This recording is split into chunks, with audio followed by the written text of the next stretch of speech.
네, 오늘은 또 느헤미야 8장을 우리가 살펴보게 될 텐데요. 말씀에 나와 있는 내용대로 주의 기쁨이 너희 힘이다라고 하는 그 부분을 우리가 주제로 삼아서 말씀을 살펴보려고 합니다.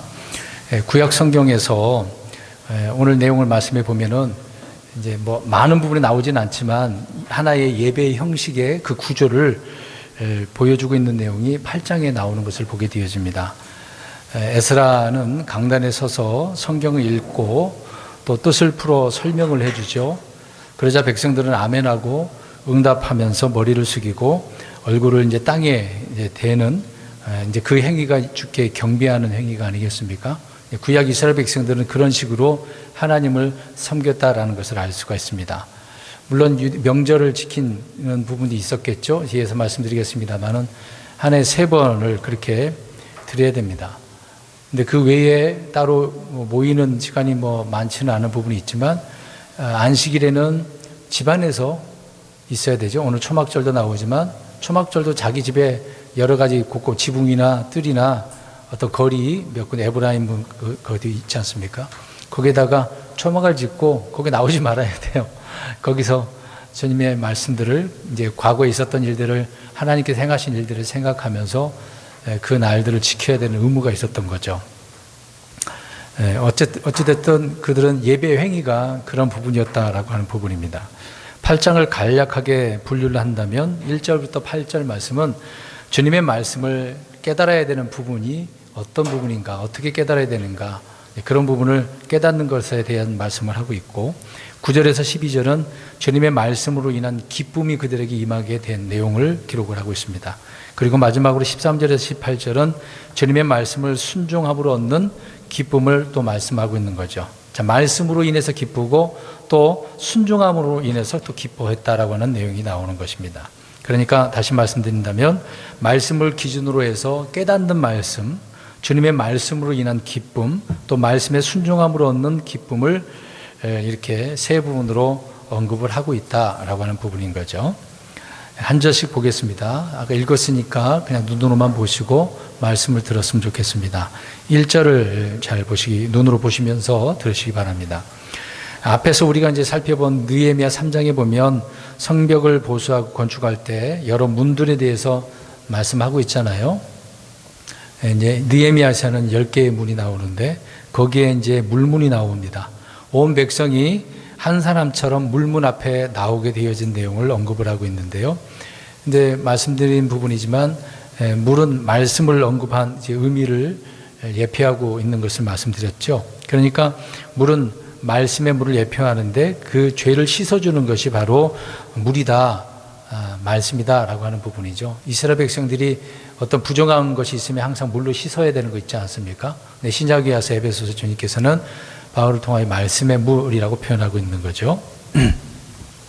왜 이들이 물문 앞에 모여 있는지를 우리가 좀 보면은 그 의미가 있는 것이죠. 집회를 위해서 모였다라고 하는 부분입니다. 그냥 모인 게 아니죠. 지금 사람들이 모인다 그러면 거의 데모하려고 모이는 부분도 있지만 요새 여러 가지 여건상 교회별로 또 모이는 일들이 많이 있지는 않습니다. 다시 일어나고 있는 부분도 있지만 그러나 그렇게 모이지는 않네요. 코로나 어떤 질병의 부분도 있긴 하는데 아무튼 오늘 1절에 보면은 집회를 위해서 그들이 모인 것을 보게 되어집니다. 다시 말씀드리면 주님께 무엇을 하기 위해서요? 경배하기 위해서, 주님을 섬기기 위한 것이다. 그래서 예루살렘에 이 물문 앞에 집결한 것을 보게 되어집니다. 성경 유대인들이 말씀드린 것처럼 1년에 몇 번 모인다고요?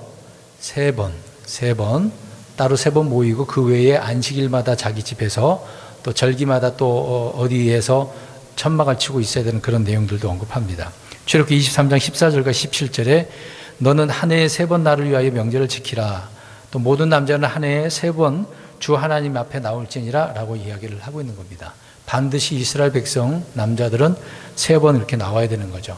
그래서 이것은 6월절, 오순절, 장막절이죠. 6월절은 무교절하고 같이 묶여져 있고 또 77절, 77에 49 오순절을 말하고 있는 것이죠. 그리고 장막절은 초막절이라고도 말을 하고 있는 겁니다. 중간에 맥추 우리가 흔히 이제 보리 수확할 때를 언급한 부분도 있고요. 여러 가지 중간중간에 있긴 하지만 초실절도 있지 않습니까? 그걸 제외하고 3대 절기가 이렇다는 말입니다. 근데 이때가 오늘 내용이 나오지만 2절에 보니까 이제 말씀하고 있는 것처럼 일곱째 달이라고 이야기를 하고 있습니다. 이 달에 유대의 주요 명절이 3개가 있는 거예요. 그러니까 일곱째 달에 몇 개가 있다고요? 3개가. 레위기서 23장 24절에 이스라엘 자손에게 말하 이르라 너희는 일곱째 달 그 달 첫째 날을 안식일로 삼을지니 그날은 나팔을 불어 기념하는 날이요 거룩한 집회의 날이다 라고 이야기합니다. 그러니까 일곱째 날 첫째 날은 나팔절. 나팔절은 교회의 휴거와 연관된 부분이 있겠죠. 이스라엘 백성들은 본토로 모이는 것입니다. 그러니까 교회가 나중에 우리가 하늘로 올라가면 이스라엘 백성은 모여서 주님을 섬기려고 하는 거겠죠. 이런 것도 다 하나의 예표가 되는 부분이 있습니다. 또 레위기서 23장 27절에 보면 또한 이 일곱째 달의 10일은 속죄일이니 일곱째 달의 10일이라고 표현했습니다. 속죄일, 속죄 드리는 부분도 있겠죠. 그래서 흔히 대속죄일이라고 표현하긴 하는데 이날은 민족적 죄를 회개하고 사면받는 날입니다. 그러니까 이스라엘 백성들이 전부 다 용서받는 것, 통틀어서 개별적으로 용서받는 날도 있고 해야 되는 부분도 있지만 이스라엘은 민족적으로 하나님 다루시기 때문에 그렇게 속죄일이 따로 있는 것이죠. 그리고 이들은 이날에 혼을 괴롭게 하는 날로서 금식을 했습니다. 또 속죄 염소를 드렸고 산채로 잡아서 광야로 보내는 그런 절기도 있는 거죠. 그러니까 다양한 여러 가지 일들을 이런 행위들을 했다는 것을 알 수가 있습니다. 또 레위기서 23장 34절을 보니까 이스라엘 자손에게 말하 이르라 이 일곱째 달의 15일은 이래 동안 너희 주를 위한 장막절이 되리라. 그러니까 일곱째 달은 몇 번 있다고 그랬어요? 3번. 이런 식으로 또 장막절은 이래 동안 7일 동안 지켜야 되는 부분이 있는 거죠. 그러니까 어떻게 보면 이스라엘 백성들은 한 달 내내 이런 하나님을 섬기는 일을 해야 돼요. 우리는 일주일에 몇 번입니까? 주로 한 번이죠. 수요일 날은 지금 잘 안 나오는 부분도 있겠습니다만 주로 모이는 날은 우리는 일요일 날인 것이죠. 유대인들은 정해진 그런 부분이 있어서 많은 부분에 있어서 하나님을 섬기는 것을 봅니다. 이제 유대력으로 일곱째 달이라고 할 때는 지금으로 표현한다면 9월 내지 10월 정도라고 생각하면 되겠네요. 한국으로 치면 추석 때 그 부분이라고 보면 될 것 같습니다. 그 음력으로 표현한다면 한 8월 보름 정도 그렇게 되는 거죠. 그러니까 이 시기에는 어떻게 보면 어느 나라나 다 명절이 있는 것을 보죠. 희한하게도 전 세계적으로 이렇게 명절이 있는 것을 봐요. 이스라엘 백성은 광야 40년 동안 장막에 거했다라고 이야기를 하고 있습니다. 그때 이제 주님께서 그들을 인도하시고 보호하시고 또 장막절은 천년왕국을 예표하는 그런 절기이기 때문에 그런 부분 속에서도 다 의미가 있는 것이죠. 다시 이제 1절을 보시기 바랍니다. 온 백성이 모였는데요. 이때가 7월달 장막절인 것을 봅니다. 이때 온 백성이 서기관 겸 제사장이 에스라가 이제 율법책을 이제 가져오라고 해서 이제 에스라가 읽지 않습니까? 낭독을 하게 되어지죠. 그러니까 이때가 이제 성벽이 건축된 후에 첫 번째 성전에서 맞는 대규모 집회라고 보시면 될 것 같네요. 근데 양이나 염소나 소를 드리는 희생물을 가져오라고 한 게 아니란 말입니다. 무엇을 가져오라고 그랬어요? 주님의 책, 모세 율법책을 먼저 찾았다라는 것을 알 수가 있습니다. 그러니까 처음에 제가 1장 시작할 때 말씀드린 것처럼 느헤미야는 주로 무엇을 강조한다고 그랬습니까? 성벽 건축보다도 벌써 잊어버리셨어요. 부흥, 내적, 신앙의 회복, 영적인 말씀의 기쁨과 부흥을 말씀하고 있다라고 이미 오래전에 드렸습니다. 그러니까 주의 말씀을 찾는 것이 뭐 하는 거다? 부흥이다라고 하는 겁니다. 부흥이라는 말은 다시 흥하는 거잖아요. 다시 새롭게 되고 변화되고 일어나는 것을 의미하고 있는 것이죠. 그러니까 우리가 말씀을 통해서 그렇게 부흥한다. 어떤 일이 돼도 되는 것이지 말씀을 안 찾으면 안 된다. 그 얘기를 생각해 볼 수가 있는 거죠. 2절 눈으로 보시고 일곱째 달에 에스라가 남자들과 여자들 회중과 또 이해력이 있는 자들을 모이고 또 율법책을 가져와서 낭독하게 되어지죠. 이때는 이제 나팔절, 장막절의 초하루인 건데요. 뒤에 보면 초막절 이제 15절을 그렇게 말하고 있습니다. 나팔을 가져오라고 하는 것이 아니라 뭘 가져왔어요? 1절 말씀처럼 율법책을 가져오라고 했던 거죠. 그러니까 백성들은 모여서 듣고 배우고 깨닫기를 원하는 것을 보게 되어집니다. 예. 그냥 쉽게 넘어가는 절기라고 생각하시면 안 되는 거죠. 주의 백성들이 주님 말씀을 깨닫는 방법은 바로 말씀을 듣는 것. 우리가 로마서 말씀하고 있는 것처럼 믿음은 어떻게 생기는 거죠? 예, 듣는데 말씀을 들어야 되는 거죠. 말씀을 듣는 것, 주의 책을 찾는 것이다. 1절, 2절을 그렇게 말씀하고 있습니다. 3절을 보시기 바랍니다. 3절에 어디 앞에 모였어요? 물문 앞, 회중들로 가득 차 있다는 것을 볼 수가 있는데, 언제부터 언제까지라고 이야기합니까? 아침부터 정오까지. 몇 시간일 것 같아요? 그들은 이스라엘은 아침이 되고 저녁이 되는 게 언제 몇 시부터 아침이 시작합니까? 우리가 지금도 아침도 흔히 말하면 어떻게 얘기하죠? 아침 6시부터 12시가 되겠죠. 이스라엘의 시간은 저녁이 되면 아침이잖아요. 저녁부터가 이제 그들은 첫날이 시작이 되는 건데, 그럼 아침부터 정오까지 하니까 시간은 6시간 정도라고 보면 되는 것입니다. 어마어마한 거죠. 그러니까 6시간 동안 서서 어떻게 한 거죠? 있는 그대로 보세요. 말씀을 들은 거예요. 우리는 앉아 있는데 그들은 서서, 거기에 무슨 의자가 있었겠습니까? 예. 서서 온 백성이 율법책에 귀를 기울였다라고 이야기를 하고 있습니다. 어마어마한 시간인 거죠. 여기 앉아서 1시간, 또 1시간, 우리는 좀 길어서 1시간 반 정도인데 이건 짧은 거죠. 이들은 서서 있었다는 것입니다. 뭐 현대 예배 시간을 보면 뭐 20분만 지나면 집중력이 떨어지니까 설교 시간이 거의 15분에서 20분, 25분, 좀 길면 그렇습니다. 네, 저 같은 경우에는 막 50분, 1시간을 하는데, 네, 예배 시간이 어느 정도 됐는가를 우리가 짐작해 볼 수가 있는 거죠. 근데 희한합니다. 예배 시간 1시간도 참 드리기가 힘들잖아요. 어떤 분들은 막 뒤에 금방 또 언제 됐나 시간 쳐다보고, 뒤에 사람 쳐다보고 몸부림치고 그러는데, 우리 드라마 볼 때나 스포츠 볼 때는 어떻습니까? 그 시간이요. 뭐 금방 끝나버려요. 벌써 끝나는 금방 광고하고. 이걸 생각해 보면 우리가 예배 드리는 자세를 좀 생각을 해봐야 되겠죠. 드라마도 영화도 재미나니까 막 거기에 빠져들어서 이야기에 심취하게 되어지잖아요. 금방 가죠, 그런 거 보면. 근데 말씀 듣는 시간은 우리가 참 좀 어려운 것 같아요. 그러면 설교 듣는 1시간 왜 이렇게 듣기 어렵고 힘들겠습니까? 예? 예? 주님의 말씀에는 잘 들어보세요. 주님의 말씀들은 다른 게 섞여 있어요? 안 섞여 있어요? 안 섞여져 있어요. 이제 그 부분이라고 생각하면 되겠습니다. 세상의 것들은 이것저것 다 가져다고 하니까 조금만 흠이하려고 하면 다른 것이 또 나오니까 정신 바짝 차려가지고 보고 듣고 그러는 거잖아요.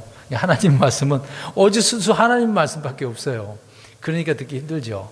이게 저도 말씀 전할 때 지금 예화를 많이 하지는 않습니다만 계속 성경 찾고 이런 얘기만 하면 어떻게 보면 오래 지나다 보면 막 희상할 수도 있어요. 처음 오신 분들은 어리둥절해가지고 이게 뭔가 성경도 못 찾고, 다 경험해 보신 분들 있죠. 우리 교회 오실 때 성경 많이 찾아가지고 많이 힘드셨을 거예요. 예전에는 그냥 가만히 앉아서 듣기만 했는데 직접 찾고 생각하려고 하니까, 그래서 때로는 그게 막 정신이 멍할 수도 있어요. 또 어떤 분들은 익숙하게 되어져서 막 더 자세하게 깊이 생각할 수도 있는 부분도 있겠죠. 그래서 어떤 것이 또 들어가지 않기 때문에 더 그럴 수도 있습니다. 바울이 설교할 때 어떻습니까? 유두고라고 하는 사람이 창문에 좀 걸터 앉아서 듣다가 졸았어요. 그래서 떨어져서 어떻게 했어요? 죽었어요. 바울도 설교를 어떻게 한 겁니까? 낮에는 일하고 밤 늦게까지 설교를 했다고 나오지 않습니까? 바울도 대단한 사람인 것 같아요. 그러니까 하나라도 성도들에게 잘 알려주려고 그렇게 애쓴 것을 보게 되어지죠. 그러니까 몸이 감당하기가 어렵네요. 예. 3절에는 회중들이 모여서 아침부터 정오까지 말씀을 듣고 있었다라고 하는 부분을 볼 수 있습니다. 4절 보겠습니다. 에스라가 뭘 만들었어요? 강단을 만들어, 나무 강단. 이게 이제 히브리 표현으로 말로는 풀핏이라고 하거든요. 풀핏 주석도 있어요. 강단 주석이라고. 나무 강단을 만들어서 에스라가 설교를 한 것을 보게 되어집니다. 근데 에스라 옆에 6명, 오른편에 6명, 왼편에 7명이 선 것을 보게 되어지죠. 제가 아까 읽다가 뭐라고 표현했습니까? 왼편에 있는 사람을 보고 잊어버리셨어요? 제가 살짝 지나간 말로 했는데 좌판가? 여기에는 오른쪽 왼쪽 다 있네요. 이 왼쪽에 있으니까 좌판가요? 그런 건 아니죠. 성경을 좀 균형 잡히게 우리가 읽어야 된다. 그걸 잠깐 말씀드린 거고요. 아무튼 이들은 에스라가 한 말씀을 듣고 백성들에게 어떻게 해주는 거예요? 전달을 해주고 이해시켜 준 거죠. 그러니까 이들은 통역하는 사람, 해석하는 사람, 이런 선생들이었다는 것을 알 수가 있습니다. 그러니까 에스라가 혼자서 말을 하면 못 알아듣는 사람이 있어요. 많은 사람 모였으니까 소리를 다 못 들을 수도 있는 거고, 누군가는 옆에서, 그러니까 뭐 가르쳐 주는 거죠. 지금 우리 이렇게 교회에 누가 새로 왔다 그런다면 아예 모르는 사람이 왔으면 옆에 누가 붙어서 어떻게 해줍니까? 찬송가도 찾아주고 성경도 찾아주고 옆에서 짚어주고 알려주는 거잖아요. 어떤 도우미 역할을 한 거다라고 보면 될 것 같네요. 그러니까 이들은 통역하는 사람, 해석하는 사람이었던 거예요. 자, 통역 이야기 나왔으니까 뒤에서 말씀드리겠습니다만은 바벨론에서 잡혀있다가 메데 페르시아에서 돌아왔단 말입니다. 70년 후에 돌아왔으니까 언어가 어떻겠어요? 1세대들은 뭐 죽었다고 봐야 되겠죠. 그 다음에 2세대, 3세대가 돌아왔는데 거기에 적응한 언어를 보면 히브리 말은 물론 뭐 아예 잊어버렸다라고 할 수는 없겠습니다만은 아예 말을 못하는 사람이 있었어요. 이제 그들에게 지금 어떻게 해주는 겁니까? 설명을 해주는 거예요. 그리고 이제 거기서 살다가 한 번도 하나님 앞에 뭐 경배라고 하는 걸 해본 적이 없단 말이죠. 그러니까 왜 이런 말을 하는지 무슨 의미인지를 모르고 있으니까 설명을 해주는 거다, 그 얘기를 하고 있는 것이죠. 이제 구약 성전 예배는 좀 현대 예배하고 많이 다른 부분이 있겠습니다. 자, 5절 보겠습니다. 책을 펴니까 백성들이 어떻게 하죠? 눈으로 5절을 보셔요. 일어섰다라는 것을 알 수가 있어요. 서서 5절 끝부분이 나오잖아요. 백성들은 주의 책을 하나님을 대하듯 하고 있는 것을 보게 되어집니다. 이게 책이 얼마나 어마어마한 거잖아요. 하나님 말씀 우습게 여길 수가 없는 거죠. 책을 펴니까. 그래서 예전에 강단에다가 성경책을 항상 이렇게 두는 경우가 있습니다. 장로교에 보면 그렇게 항상 그러죠. 이제 그런 의미라고 보면 좋을 것 같네요. 그래서 그만큼 하나님 말씀이 얼마나 위대한가를 이제 하나의 이제 표현으로 보여주고 있는 거죠. 모세 역시 책을 펴서 백성들에게 읽어준 내용이 출애굽기 24장 7절에 말씀을 하고 있고, 또 여호수아 1장 8절에 여호수아에게 주님께서 말씀하시잖아요. 율법책을 내 입에서 어떻게 하지 말라 그랬어요? 떠나게 하지 말라. 그것을 묵상하라 그랬죠. 기록된 대로 지켜 행하라 그랬죠. 그리고 그렇게 하게 되어지면 내 길을 형통케 하시겠다라고 말씀을 하셨던 것입니다. 또 열왕기하 22장 11절을 보니까 왕이 율법책의 말씀들을 듣고 옷을 찢었다라고 이야기하고 있습니다. 이게 처음 듣는 거죠. 그동안에 뭐 들은 것만 있어가지고 하나님 이렇게 섬기는 거구나, 그 정도는 알고 있었는데 율법책을 직접 발견하고 그것을 들으니까 하나님 말씀 이런 말씀이었어? 이런 율법의 말씀이었어? 그래서 회개하는 의미로 자기 옷을 찢었다라고 나오는 거죠. 서기관 사반이 왕 앞에 서서 율법책을 읽어준 것을 보게 되어집니다. 열왕기하의 그 내용의 말씀이요. 그래서 주님은 책에 기록하셨고 사람들이 책을 읽을 때에 사람들의 혼의 그 힘과 부흥, 다시 일어나는 그런 것들을 경험하고 있는 것을 보게 되어집니다. 오늘도 우리가 할 일은 우리 눈앞에 뭐가 펼쳐져 있어야 돼, 항상. 성경책이 집에 가면 좀 펴놓고 있어야 되는데 닫아놓고 TV만 펼쳐져 있고 그러면 유튜브만 펴져 있고 그러지 마시고, 듣는 것도 중요하지만 직접 내가 읽는 것도 중요한 거거든요. 그 일을 많이 하셔야 됩니다. 주님의 말씀이 눈에 보여야죠. 6절 보겠습니다. 에스라는 그래서 모이는 사람들이 이렇게 말씀을 들었을 때 예배를 말씀을 가지고 그들을 인도하는 것을 보게 되어지죠.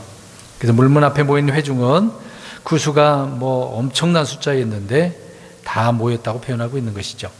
예배의 순서가 바로 강단에서 책을 펴는 것이고 그 다음에 일어나는 것이고, 손을 들어서 어떻게 했다고 나옵니까? 아멘 아멘 하고 머리를 숙여서 땅에 대는 경배의 자세를 보이고 있는 거죠. 지금은 우리가 이런 표현들을 하지는 않습니다. 우리는 믿음으로 행하는 것이기 때문에 그 믿음의 선한 행위가 삶으로 온전히 드러나면 되겠죠. 그 다음에 7절 눈으로 보시기 바랍니다. 자, 이들은 에스라가 읽어준 말씀을 백성들에게 통역하고 해석을 해주고 있는 것인데요. 자, 백성은 자기 자리에 서 있고 있는 장면을 봅니다. 당시 모인 사람들 중에서는 히브리 말을 못하는 사람들이 많이 있다고 말씀드렸죠. 그래서 들어도 무슨 뜻인지 몰라요. 모르는 겁니다. 바벨론에서 돌아온 사람들 중에는 성경을 처음 본 사람도 있었기 때문에 그렇지 않습니까? 여러분, 이제 갓 초신자들 예수님 복음을 듣긴 이제 구원 받았어요. 어떻게든 그래서 이 자리에 앉았다고 생각해 보시기 바랍니다. 성경에 있는 전혀 이건 한국적인 정서도 아니잖아요. 저 이스라엘 사람들 이야기가 기록되어져 있는데 문화적인 차이도 있고 이해도 할 수 없는 그런 내용들이 얼마나 많습니까? 속담도 우리나라 속담하고 너무 다른 내용의 속담도 많고 있기 때문에 이해하기가 어렵다는 거죠.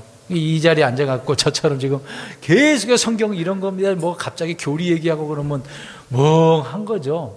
이제 멍하다가 이제 그냥 졸리는 겁니다. 귀에 안 들어오는 거죠. 그래서 이들에게 읽어주고 용어를 설명해주고 해석해줄 사람들이 필요했던 것이다 라고 하는 것입니다. 지금 현대에도 교회에 처음 오신 분들은 바로 그렇게 해야 되는 거겠죠.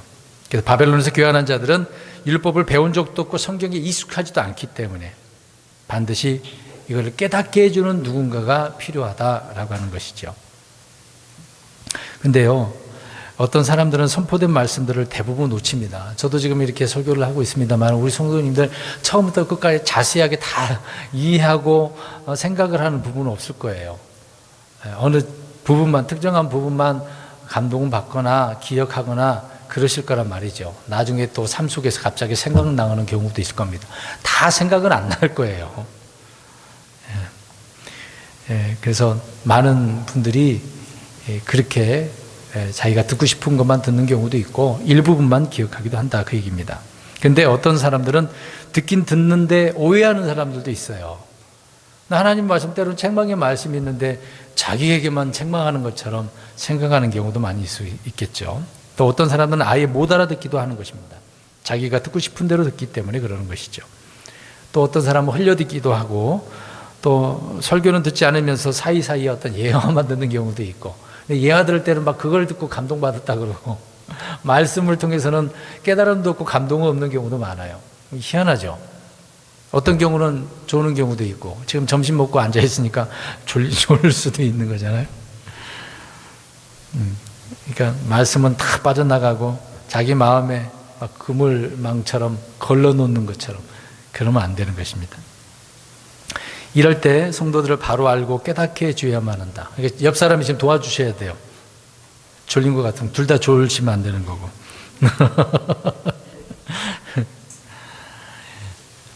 자, 8절 보겠습니다. 이제 졸린 것 같아서 8절 그냥 읽어볼까요? 중요한 부분이긴 합니다. 시작.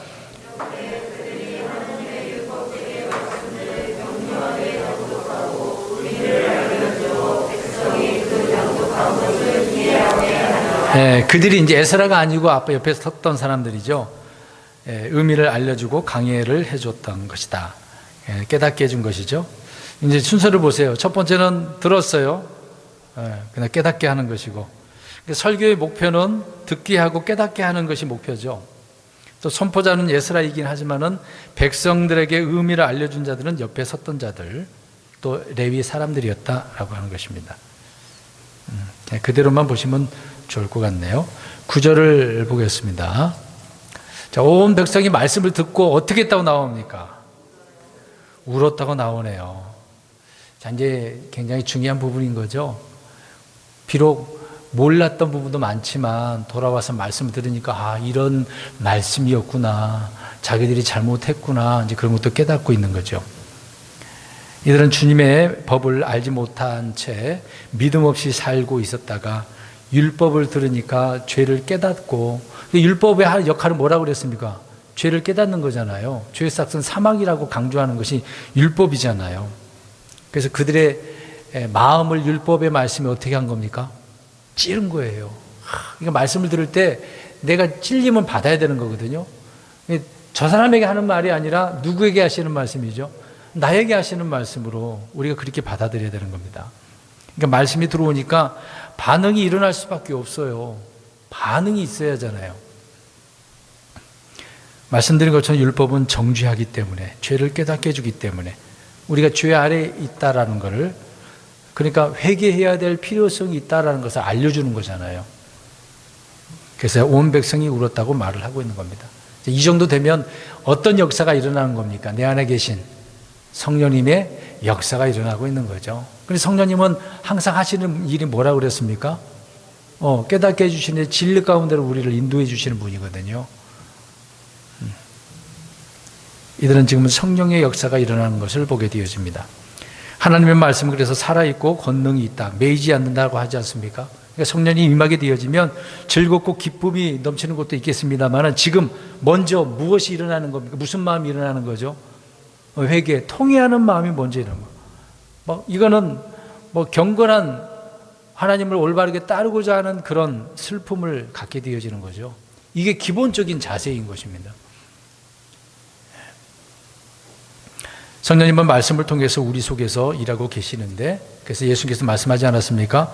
죄에 대해서, 의에 대해서 책망하신다고요. 그러니까 당시 집회는 물문에 모인 그 사람들은 어떻게 보면 다 울고 있으니까 무슨 상황인 것 같아요. 우리 어디 가면 사람들이 많이 울어요. 초당 집에 가면은 그렇게 보이는 거죠. 갑자기 여기도 울고 저기도 울고. 어떤 사람은 연예인들이 갑자기 앞에 무대에 섰을 때 막 감회의 눈물을 흘리는 경우도 있는데, 그런 눈물은 아무것도 아니잖아요. 이들은 지금 하나님의 말씀을 듣고서 눈물을 흘리는 거다라고 하는 것입니다. 근데 이 날은 거룩한 날이기 때문에 울어야 돼요? 울지 말아야 돼요? 울지 말고 기뻐해야 되는 날이에요. 그러니까 성경에 보면은요, 어떤 날은 슬퍼하라고 말합니다. 근데 어떤 날은 슬퍼하지 말라 그러잖아요. 장막절의 첫날은 기뻐하는 날이기 때문이다 라고 말하고 있습니다. 나팔절에 흩어졌던 자들이 이제 모이기를 기뻐하는 절기라면, 장막절은 온전히 기쁨의 절기인 것이죠. 모이는 거 기쁨, 모인다, 여기 모이대, 하나님을 섬긴대, 이렇게 해서 모이고 그런 기쁨이 있지만, 장막절은 온전히 말씀을 듣고 회개하고 기쁨의 눈물이 나오는 거죠. 그래서 슬퍼하지 말라. 비록 말씀을 듣고 깨달음이 있으니까 슬퍼할 수도 있지만, 이제는 그걸 빨리 고쳐주는 거죠. 당연히 말씀 찔림이 주는 거지만, 지금 오늘 이 날은, 장막절은 어떤 날이다? 기뻐하는 날이다 라고 하는 거죠. 그래서 이들은 주님의 말씀에 합당한 반응을 보여주고 있다는 것입니다. 근데 불신자들은요, 말씀에 반응이 없거나 신경질을 내요. 육신적인 성도도 그렇습니다. 하나님 말씀이 이런 말씀이었구나. 찔림도 주고 은혜도 주고 기쁨도 주고 그래야 되는데, 어떤 성도님들은 오늘 목사님이 또 저런 얘기하네, 그런 경우도 있을 거예요. 같은 얘기 계속 반복하면 그럴 수도 있을 겁니다. 자, 10절 보시기 바랍니다. 10절은 이제 속죄일이 아니기 때문에 슬퍼하지 말라는 것인데, 대속죄일은 속죄하기 위해서 금식하긴 하지만 장막절은 먹고 즐기는 명절이라고 언급을 하고 있는 겁니다.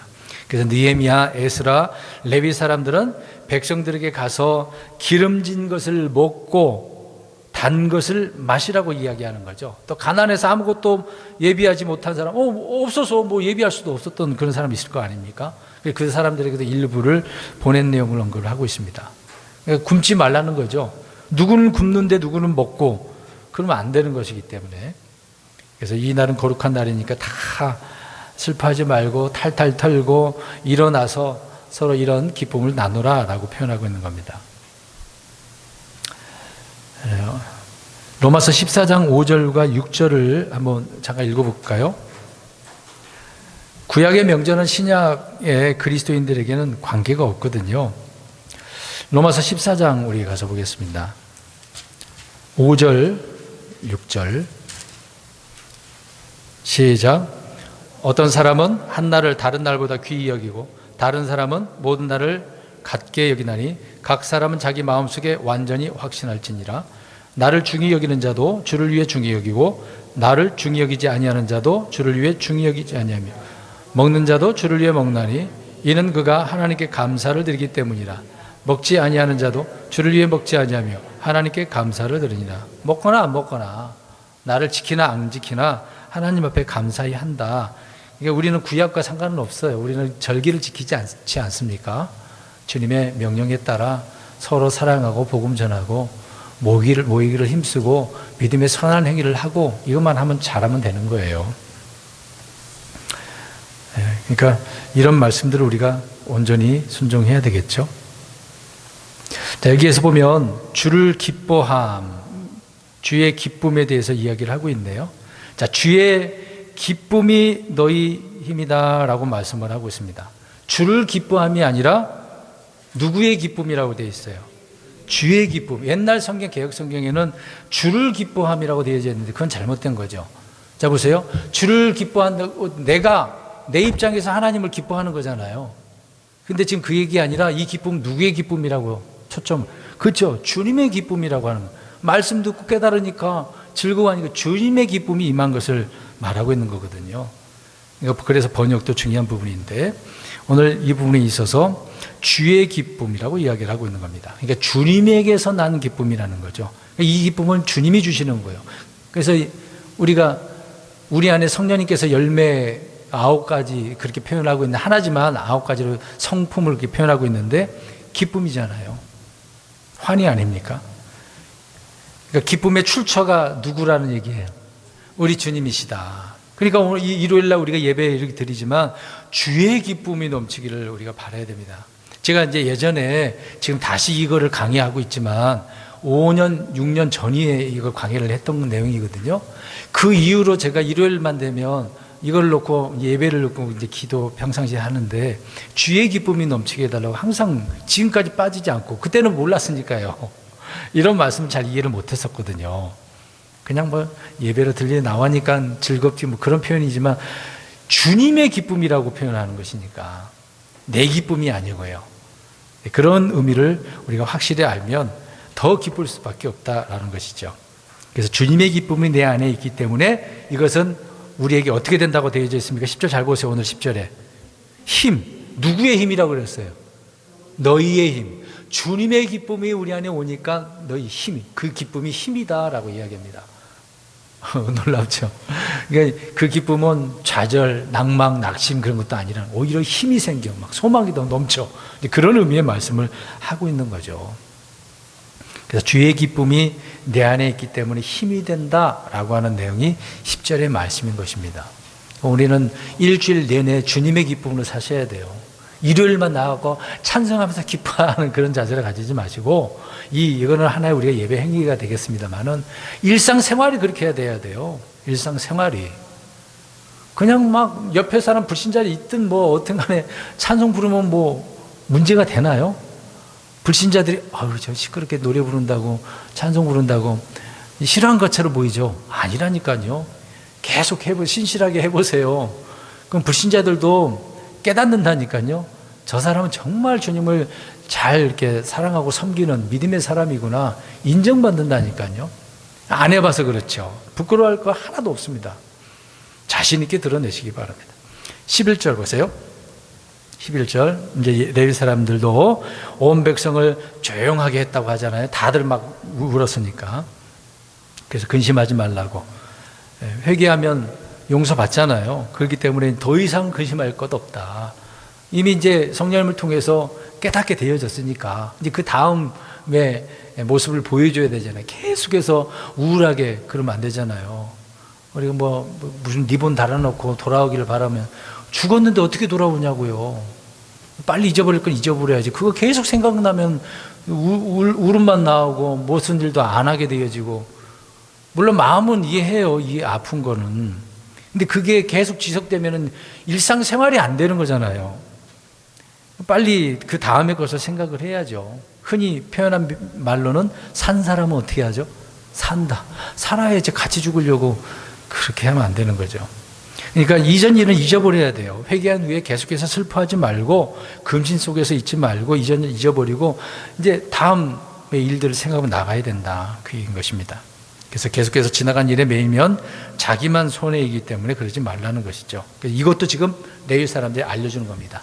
더 이상 그렇게 하지 마라고 하는 거죠. 12절 보겠습니다. 자, 이들이 이제 크게 기뻐한 이유가 있었네요. 말씀들을 어떻게 했기 때문에? 이해했다, 깨달았다. 예. 이제 잘 보세요. 지금 돌아왔는데 이들의 경제 사정이 나아졌나요? 아니죠. 환경도 아직도 이교도들이 계속 방해하고 공격하고 있단 말입니다. 그런 상황이에요. 정치적인 상황도 안 좋단 말입니다. 외교도 다른 나라와 더 좋은 관계 있는 것도 아니고. 이들의 기쁨의 출처와 근원이 무엇인지를 분명히 말씀해 주고 있는 거죠. 자기들에게 밝히 드러난 그 말씀들을 깨달았기 때문이라고 분명히 말씀을 하고 있습니다. 우리가 항상 말씀을 항상 깨달으면 좋은데 그렇지 못할 수도 있지만 어찌됐든 간에 우리는 말씀을 깨달으면 이렇게 돼야 되는 거죠. 생각해 보세요. 말씀은 언제나 그 자리에 있어요. 떠나지도 않고.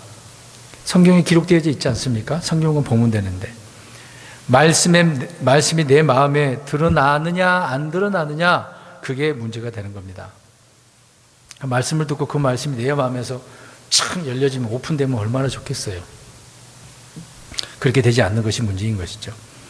그래서 다윗은 주님의 법을 기뻐하고 즐거워했다라고 말씀을 하고 있는 것입니다. 요한일서 4장을 보면은요, 우리가 이것들을 너희에게 쓰면 너희의 기쁨이 충만하게 하려 합니다라고 이야기합니다. 신약 성경에 보면 기쁨에 대한 이야기가 많이 나와요. 다시 말씀드립니다. 이 기쁨은 누구의 기쁨이라고? 주님의 기쁨이라고요. 말씀을 듣고 깨달으니까. 그래서 사역자들이 말씀을 선포하고 명료하게 깨닫게 해줌으로써 성도들의 기쁨을 돕는 역할을 하고 있는 거죠. 이게 목양자의 역할은 그것입니다. 일요일 날 이렇게 모여서 말씀을 전해주고 그 말씀 붙들고 성도님들이 바르게 신앙생활을 하기를 바라는 게 그게 다인 거죠. 깨닫게 해주는 도움 역할을 하는 것이니까. 고린도 후서 1장 24절을 보니까요, 우리는 너희 믿음을 지배하는 자가 되려 하지 아니하고 오직 너희의 기쁨을 돕는 자가 되려 하나니 너희는 믿음으로 서느니라, 이렇게 말씀하고 있습니다. 지배하려고 했던 건 아닙니다. 그러니까 오늘날 많은 개신교 목사들은 성도들 위해 군림하려고 하잖아요. 우리 성도님, 집사님 내 말 안 들으면 큰일 나, 이런 식으로 겁박을 주지 않습니까? 혹시 이런 겁박 들어보신 분 있으신가요? 없으셔요? 다행이네요. 다행이네요. 야, 저는 저주까지 받았는데. 그렇게 해요. 안타까운 일이죠. 사도들은 말씀을 밝히 드러내서 깨닫게 해줌으로 성도들의 기쁨을 도왔다라고 이야기를 하고 있습니다. 사꾼들은 그렇게 안 하겠죠. 어떤 이들은 말씀을 듣고 깨달았는데 기쁨이 지속되지 않는 것도 있을 겁니다. 마음의 문제인 것이죠. 환경의 문제가 아니라. 항상 강조합니다. 마음의 입구는 뭐죠? 마음의 출구는 뭐고요? 귀가 입구고 그건 출구예요. 마음에 대한 말씀을 듣고 나가는 게 문제가 되는 거겠죠. 우리 누가복음 8장 13절 읽겠습니다. 그래서 말씀을 듣고 깨달았는데 이게 지속되지 않는 것이 마음의 문제라고 예수님께서 누가복음 8장 13절에 언급을 하고 있습니다. 보겠습니다. 씨 뿌리는 비유죠. 마음밭에다 뿌린 거지 않습니까? 8장 13절, 누가복음 8장 13절 시작.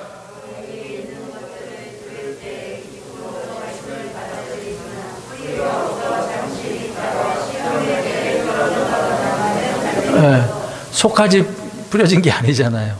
겉에만 있다가 바위라고 표현하는 거죠. 그러니까 마음밭이 돌이 많으면 안 된다. 이런 것들을 다 제거해야 되잖아요. 관리를 잘해야죠. 핵심은 말씀을 받았는데 바위 위에 있는 것들은 들을 때 기쁨으로 안 받아들인다. 뿌리가 없으니까 믿다가 시험에 빠지는 거죠. 이런 사람들이 굉장히 많습니다. 그래서 믿었다라고 한다면 따르는 자가 되어야 된다고 데살로니가전서 1장 6절에 언급을 하고 있습니다. 성령님의 기쁨과 더불어 말씀을 받아 우리와 주를 따르는 자가 되었으니, 이제 기뻐하니까 주님을 따라갈 수밖에 없는 거죠. 씩씩하게 누가 뭐라 그래도. 데살로니가 성도들은요, 고난 속에서 말씀을 받았습니다. 그들의 형편은 좋지 않았습니다. 신약에 왔다고, 교회 시대가 왔다고 다 잘된 것처럼 보이는 줄 아십니까? 아니에요. 더 어려웠어요. 크리스찬으로 살아간다는 게 더 어려웠습니다. 유대인들이 핍박하죠. 불신자들이 핍박을 하죠. 여러 곳에서 공격받는 게 그리스도인들이거든요. 한쪽에서만 받는 게 아닙니다. 그런 가운데 이들은 말씀을 받아서 주의 기쁨으로 주를 따르는 자가 되었다라고 언급을 하고 있는 겁니다. 그래서 그들은 열매를 맺은 거죠. 13절입니다. 느헤미야 8장 13절. 둘째 날 이제 모였다고 이야기합니다. 이번에는 백성들이 다 모인 것이 아니고 일부 지도자들만 우두머리들이 모인 거죠. 왜 그랬겠습니까? 모인 이유가 뭐겠습니까? 주님의 말씀을 깨닫기 위해서 이들이 모여가지고 뭘 발견했다라고 이 말씀을 이렇게 설명을 하고 있는 거잖아요. 그러니까 우두머리들이 해야 될 일이 무엇인지를 설명을 해주고 있습니다. 깨달은 말씀을 백성들에게 전해주기 위해서인 거죠. 그래서 본문은 장막절의 둘째 날을 가리키고 있는데 이들은 6시간 말씀 들었고 그 다음에 울었고 먹었고 기뻐했다. 그런데 둘째 날은 오늘 우리가 무엇을 해야 되겠습니까? 라고 또 이제 나와서 물어보는 거죠. 그러니까 제대로 변화된 사람들이라는 것을 알 수가 있습니다. 그러니까 어느 정도 들었어도 이해 못하는 부분도 있었겠죠. 14절 일곱째 달 명절은 3개가 있었다라고 말씀드렸는데 이 명절에 초막에 거하라고 말씀을 그들이 찾아서 말씀을 하고 있는 겁니다. 그래서 초막절은 그달 15일에서 22일까지 며칠간이라고 그랬어요? 1회 7일 동안. 이제 이들은 길거리에 서 있어야 되는 것이 아니라 이제 어디에 있어야 돼요? 초막, 자기 집 초막, 어떤 거리에다 만든 초막 거기 만들어 놓은 곳에 있어야 된 것을 구약에 있는 레위기서 23장의 말씀들을 가지고 언급을 하고 있는 거죠. 그래서 율법은 초막을 만들어서 초막에 거해야 된다라고 하는 것을 언급하고 있는 것입니다. 그 다음에 15, 16절. 그래서 이들은 레위기에 기록된 대로 초막을 지어야 안 지어요? 짓죠. 장소는 불문입니다. 아무 곳에나 지을 수가 있어요. 초막을 짓는 일은 성전, 성벽을 짓는 것과 이제 다른 거예요. 그냥 성경에 기록된 대로만 그냥 간단하게 내가 머물 수 있는 텐트만 천막을 지을 수 있으면 되는 거죠. 그러니까 이걸 생각해 보세요. 우리를 지배한다는 것, 내 삶을 지배하는 것은 무엇이겠습니까? 하나님의 말씀, 기록된 말씀이라는 거죠. 그러니까 이들이 지금 기록된 말씀을 발견해 찾았잖아요. 그 구절을 가지고 이날 보니까 이렇게 지어 천막을 짓고 이렇게 하는 거다라고 보여주고 있지 않습니까? 네, 이제 순종하려고 하는 거죠. 17절입니다. 초막을 짓고 이제 초막에 이제 앉았는데, 근데 내용을 하나 또 기록을 하고 있네요. 가나안 정복 누구 때부터 언급을 하고 있습니까? 여호수아. 그때부터 지금까지 이렇게 지킨 적이 있대요, 없대요? 생각해 보세요, 여러분. 모세 다음에 여호수아가 이제 대들고 들어갔는데 거기서 진짜 잘 드렸다라고 생각하는 것은 오산인 거죠. 광야 40년 동안에도 10번이나 하나님이 시험을 했는데 들어가서 잘 섬겼을 것이다. 아니, 절기가 제대로 진행이 안 됐습니다. 일부분 대부분 우상숭배 이렇게 다였는데 이제 그렇게 지킨 적이 없었다라고 이야기합니다.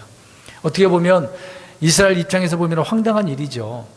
다윗 때나 솔로몬 때, 지금까지라고 표현했으니까 그러면 다윗 왕 때, 솔로몬 왕 때 그들은 위대한 성군 왕들이었잖아요. 그러면 이들이 더 열심히 율법을 잘 지켰다라고 생각할 수도 있었는데 그랬다는 거예요? 안 그랬다는 얘기예요? 안 그랬다는 얘기예요. 개혁을 해도 일부만 했지 철저히 하나님의 말씀으로 절기를 지킨 적은 없었어요, 거의. 이제 그런 내용을 설명을 하고 있는 겁니다. 그래서 그때도 안식일이나 명절이 잘 지켜지지 않았다. 왜 그러냐면 전쟁이 계속 있었거든요. 전쟁이 있는 이유는 뭐겠습니까? 항상 율법의 말씀을 강조하고 있는 것처럼 그들이 하나님을 섬기지 않고 우상을 섬겼으니까, 말씀에 귀를 기울이지 않으니까요. 전쟁이 있을 수밖에 없었죠. 그리고 쫓아내야 되는데 안 쫓아냈지 않습니까? 무서워서 죽을까 봐 타협을 하고. 이들은 해마다 해야 될 일이 있긴 있었습니다만은 제대로 한 번도 지킨 적이 없었다라는 것을 알 수가 있습니다. 그래서 주님의 율법이 얼마나 주의 백성들에게 무시를 당하고 경히 여김을 받았는지를 알 수가 있는 거죠. 그러니까 하나님 말씀 우습게 생각하면 안 돼요. 정말 소중하고 두려워해야 될 말씀이잖아요. 이런 말씀을 우리는 너무 패대기 치는 것처럼 그런 경우가 많습니다. 주님의 말씀을 듣고 깨달았고 순종했고 그래서 그들에게 기쁨이 있었다. 그런 것처럼 우리에게 큰 기쁨을 우리가 맛을 보려면은 주님의 말씀대로 행해야 된다라고 하는 거죠. 사도행전 8장 8절에도 보면 이제 어떤 도시 말하고 있는데 그 도시에 큰 기쁨이 있었다라고 이야기합니다. 복음을 들으니까 희한하잖아요. 그냥 말씀을 듣기만 했는데 큰 기쁨이 임하는 한 도시가 그런 상황이 올 수도 있는 거잖아요. 이제 그런 거야말로 성시화가 아닌가요? 지금 뭐 성시라는 말을 함부로 쓰면 안 되겠습니다만은 잘못된 게 많죠. 신약 시대에 큰 기쁨이 있었다라고 할 때는 복음을 전할 때예요. 말씀이 선포될 때는 기쁨이 임할 수밖에 없습니다. 요한일서 1장 4절에 내게는 내 자녀들이 진리 안에서 걷는다는 것을 듣는 것보다 더 기쁨이 없도다. 사도 요한이 그러는 거예요. 자녀들이, 형제들이 진리 안에서 걷는 거, 그거 외에는 큰 기쁨이 없다고 하는 거 아닙니까? 우리도 이런 기쁨이 넘쳤으면 좋겠네요. 그러니까 제가 열심히 성경 읽으시라고 문답까지 내고 뒤에 막 도장까지 찍어서 확인하고 있는 거예요. 다른 의미는 없습니다. 제가 우리 성도님들에게 뭘 바라겠어요? 바랄 것도 없고요. 제게 세워진, 시켜주신 일만 저는 잘 감당하면 된다고 생각하기 때문에 다른 건 없습니다. 시키는 건 없잖아요. 제가 어려운 거 시킨가요? 지은수 자매님, 제가 어려운 거 시킨 적 있어요? 없죠? 못해서 그런 게 잘하고 계셔요. 그냥 질문 던진 겁니다. 힘들고 어려운 거 시킨 거 아니거든요. 할 수 있는 일입니다. 마음이 없어서 그렇지. 시간이 없다는 건 다 핑계고, 다 핑계잖아요. 휴대폰 볼 시간도 있고, TV 볼 시간은 있는데, 성경 읽을 시간이 없다는 거는 마음이 없어서인 거잖아요. 마지막 18절 짤막하게 말씀드립니다. 장막절은 첫째 날부터 마지막 날까지 지켰어요. 날마다 주님의 말씀을 낭독했고 먹고 자고 노는 문제가 아니라 주님의 말씀을 낭독하고 지키며 여덟째 날에 관례대로 엄숙한 집회를 이렇게 열었다고 이야기를 하고 있습니다. 그러니까 7일간 내내 사경회를 한 거죠. 말씀을 계속 선포하면 가르치고 선포하면 가르치는 거니까. 일주일 내내 그런 것입니다. 우리는 지금 예전에는 잘 모였는데요. 부흥회라고 하면 거의 3박 4일 했었잖아요. 근데 지금은 부흥회 사경이 거의 없어요. 기도원도 잘 안 가요, 이제요. 기도원은 예전에는 병 고치려고 주로 갔는데, 예전에 아무튼 그런 일 많이 했음에도 불구하고 지금은 그렇게 줄어들었습니다. 시대가 그런 시대는 아니에요. 그냥 유튜브만 보면 다 나오는데 굳이 뭐 거기까지 가는 그런 식이 됐기 때문에 그렇습니다. 여덟째 날이라고 이제 우리가 생각해 보면 항상 여덟째는 무슨 날로 우리가 생각해야 되는 거죠? 숫자적인 의미가 있습니다. 새로운 출발, 새로운 날. 8자 나오는 것은 새로운 날을 이야기하고 있는 겁니다. 7일이 끝나면 8일째가 새로운 날을 이야기하고 있는 거죠. 그러니까 주님은 안식 후 첫날, 안식 후 첫날은 며칠째가 되는 거죠? 8번째. 이거 8자가 그래서 중요한 거예요. 또 여덟째 날에 주님께서 부활하셨고 우리는 새로운 시대의 새로운 창조물로서 세워진 자들이고 그런 것입니다. 자, 오늘 결론적으로 자, 기쁨이 누구의 기쁨이다? 주의 기쁨. 내 기쁨이 아니고 내가 뭘 해서 얻는 그런 기쁨이 아니고 주님이 그 기쁨을 주셔야 돼요. 근데 그걸 받으려면 우리가 어떻게 해야 되는 거죠? 말씀을 낭독할 때 듣고 깨닫는 거잖아요. 그리고 말씀에 찔림도 있고 감사하고 기뻐하고 물론 찔림이 있어서 회개하는 마음도 있어야 되겠습니다만 그걸 툴툴 내려놓고 털고 하나님 앞에 씩씩하게 믿음으로 걸어가면 되는 거예요. 그래서 우리는 지금 믿음으로 걷는다라고 하는 것이죠. 이렇게 사는 우리 성도님들이 되어서 더욱더 주님의 기쁨이 넘치는 충만한 이런 삶이 되시기를 주의 이름으로 축원합니다. 아멘. 기도하겠습니다.